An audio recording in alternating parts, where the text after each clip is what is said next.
funny story this weekend. I went over to my friend's house for their son's first birthday party, and I saved up some macros, but it was an East Indian party and I knew there was going to be a bunch of homemade yummy foods like butter chicken and samosas and everything like that. So I decided that I wasn't gonna eat when I was there because there's just no way to really track that kind of stuff accurately, and I've already been having problems with my weight that I didn't want to jeopardize it any further by having something that I couldn't accurately track.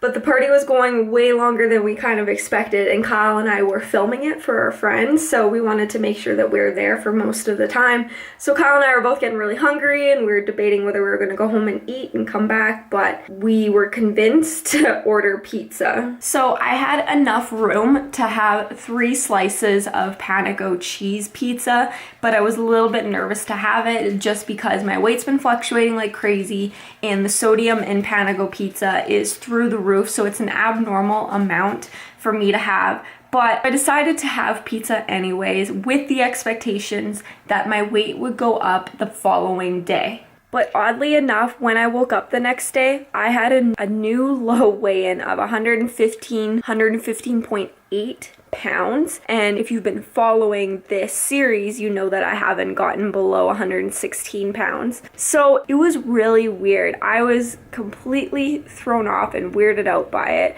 So it just goes to show you that just because we are aware of everything, or we try to be aware of everything and reasons why the scale might go up, your body is still gonna play tricks on you.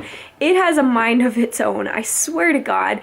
So even today, I woke up, I was 115.6 pounds, so for whatever reason, the fat loss stage is moving a little bit quicker this week. I really try to analyze it to understand why, and I'm sure I'll make a video when I do understand, but as of right now, I have no idea why. My sodium that night, which was it Sunday night, it's now Tuesday night, it's not Tuesday morning, sorry. It was through the roof, so it was weird that I woke up lighter because I was expecting to retain water from the increased sodium intake from that day. So, I don't know, you guys, it's weird. Make sure you celebrate those small wins.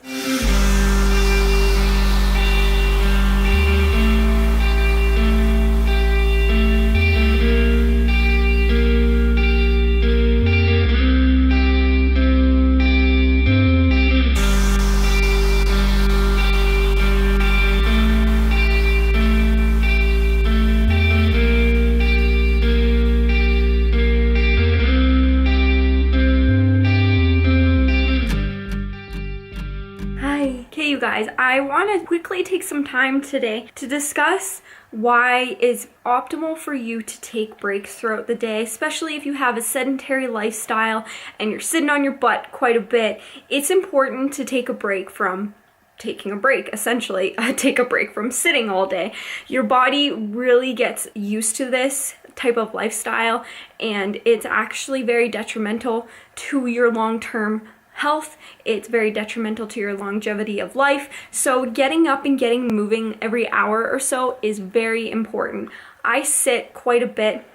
As some of you guys know, I do work in an accounting office 3 days a week, and then I work from home the rest of my time. Even when I'm working from home, like right now, today, I am on my computer quite a bit, creating content, editing videos, doing client programs, all that kind of stuff that requires me to be on a computer basically all day, even when I am at home. So I want to take some time to talk about a quick little exercise routine or activation routine, if you will, that you should probably do every hour if you have a sedentary job. I have separated out from floor exercises to standing exercises because I know it's very awkward for you to be sitting on the floor in your office at work or whatever, but I know a lot of people probably won't want to do these exercises.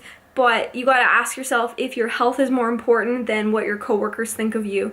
You may start a new trend at your office where every hour you guys do this routine together. So it's about your health, and sometimes it looks silly, doesn't it?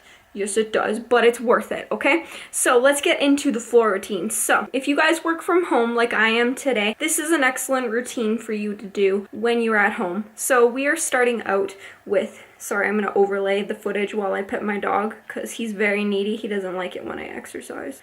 No, because it takes it away from you. Yeah, and the snuggles and the kisses. Oh my goodness. Okay, you're distracting me now. I gotta talk to them. Okay. I know. Okay. Exercise number 1. We are doing a quadruped kickback. Now, you can do this with like a more stiff leg where you point your toe, but I find to get more activation in my glutes by keeping a nice bend in my knee and pressing through the air with my heel. So for this one, I go nice and slow, really focus on that contraction of your glute. So you want to actually kick up super slow, and as you are kicking up, you want to make sure that you are squeezing the glute all the way up. So pretend that the harder that you squeeze the glute, that is the only way that you're going to be able to get that heel into the air. So I do maybe about, sometimes for this one, I will just do one giant set where I do 20 reps on each leg until I really start feeling the contraction in my glutes. So some people require more reps, other people don't require as many reps. It honestly depends how difficult it is for you to activate your glutes, and it also will depend on your time as well. If you have more time, then do 2 sets of 20 reps on each leg. The next one we're moving on to are fire hydrants. This one is a fun one, and I think it would be really cool if people could start doing this one in the office. So for fire hydrants, this one is just going to activate the sides of your glutes. Every time that I go to do this exercise after sitting on my butt for a long period of time, my hips will crack just because I can't do higher reps for this one when I've been sitting for a long period of time and I'm not actually jumping into a workout. I have to actually do lower reps, so sometimes I will do 2 to 3 sets of just 10 on each leg. So it's really important for this one to make sure that your arms are completely straight like this. You don't want them collapsing like this at all. If your arms are collapsing at all, you are either kicking too high or it's a mobility issue. So just keep working on this. Then we moved on to a seated mini band hip abduction. I highly recommend you get some mini bands. These are an excellent equipment for glute activation. They are awesome for you to just take at the office with you. Our goal here isn't to tear down the muscle or to get a workout or anything like that. We simply just want to wake our glutes up from sitting for too long. The next one, we have our lying hip abductions. These ones you can do with a mini band as well, but the adductors, which is the side of the glutes, like I mentioned for the fire hydrants, they work the same area. They are very cold and stiff from sitting all day that the mini bands would just be too difficult at this point in time because, like I said, this is not meant to be a workout. It's just to get those glutes waking up, and by doing it just with the body weight versus the mini band, that's what works best for me. If you have strong adductors, then by all means throw a mini band around your ankles or at the top of your knees just to get a little bit more of blood flow in there. So that is it for the floor routine. So like I said, you can do that routine when you are at home if you're working from home. If you are comfortable enough and confident enough to do that in your office, hey, power to you. I have mad respect if you can do that at the office. If not, the next set of exercises are a standing routine, so it's not as uncomfortable if you want to do this in a work setting. So the first one are obviously just some body weight squats. You can go faster if you want, but I don't want to be working up a sweat or anything like that. I just focus on going down really slow and even coming back up really slow. And when I come back up to the top, just squeezing your glutes at the top. Next one I move on to is a mini band split squat. So this one I will throw a mini band just around my knees. So when you are squatting down and you're going to stand back up, really press your heels into the ground of the supporting leg, and this is just going to really help you activate the glutes versus just going through the range of motion. So make sure that you're pressing your heel through the ground and squeezing your glutes at the top. About 2 sets of 10 on each leg should be sufficient for this exercise. And then the next one is a standing hip abduction. So obviously this one is very similar to the seated hip abduction with the mini band around your knees, but you are going to be in a standing position. So this one is a little bit more challenging than it would be if you were sitting down. So with the standing ones, I do like to have a little bit of a lean forward, all the pressure onto the one leg, and maybe about 15 reps on each leg. That's a sufficient amount. And then the last one for the standing routine, no mini band here, is just a single leg Romanian deadlift.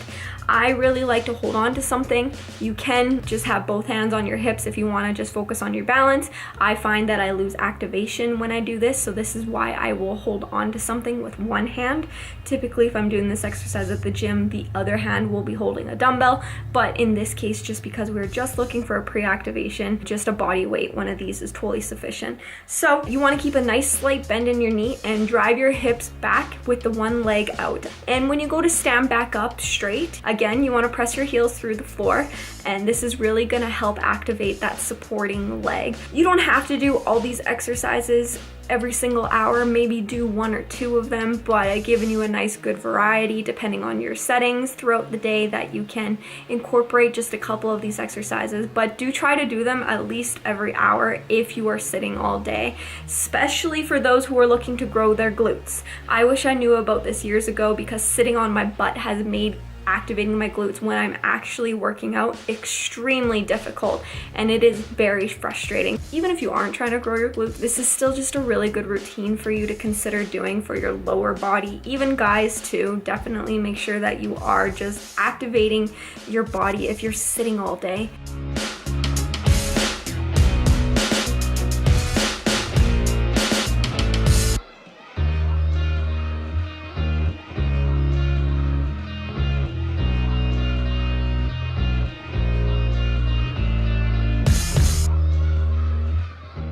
Okay, you guys, I'm actually gonna end the vlog right here.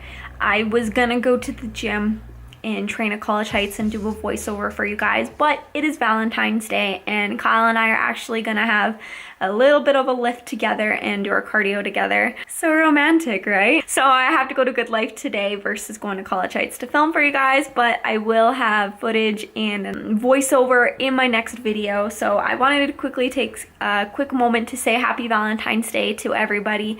I know that I wish I actually did this video before Valentine's Day so it was live at the beginning of today, but that's okay. I want to give you a quick little reminder that Valentine's Day is a day for love, and you don't have to be in a relationship to showcase love. Love is more than just being with somebody. Yes, it's important to have somebody to share your life with, but if you're at a point right now where you don't try, it's heartbreaking to me to see all these people posting on social media how much they hate Valentine's Day. And I don't know your situation. I'm just trying to help you have a more positive outlook on life.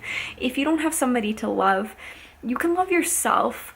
Like, show love to yourself today. And I think if you do that, you will definitely find that Valentine's Day isn't so bad.